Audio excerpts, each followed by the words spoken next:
Hey guys, welcome to this tutorial. In this tutorial, I'll guide you through the steps on how you can manage the gems in Gemini.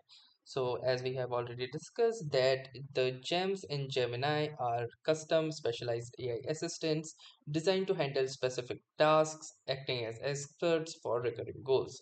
So if you have already created some of the gems as I have discussed in the previous video, and now you wish to manage them, like maybe copy them or even delete them, then I'm going to show you how you can do this.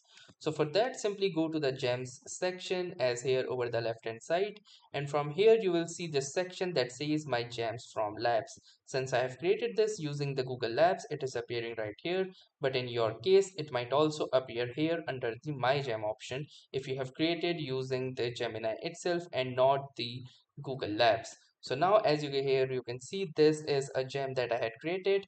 Now in order to manage this or access this, you can access it by clicking onto this, and you can manage it by clicking onto these three dots where you can delete, duplicate and pin this particular gem as per your own needs. So that was all for this tutorial. Thanks for watching and have a nice day.